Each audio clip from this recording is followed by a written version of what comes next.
greatest spectacle in the history of modern Maoridom.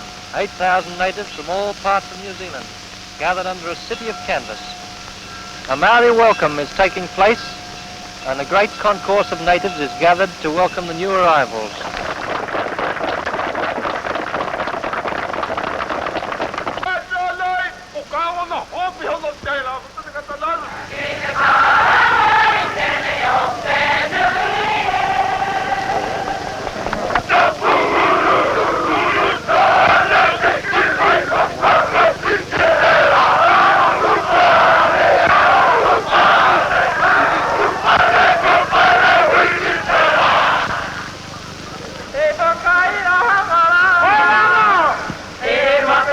Don't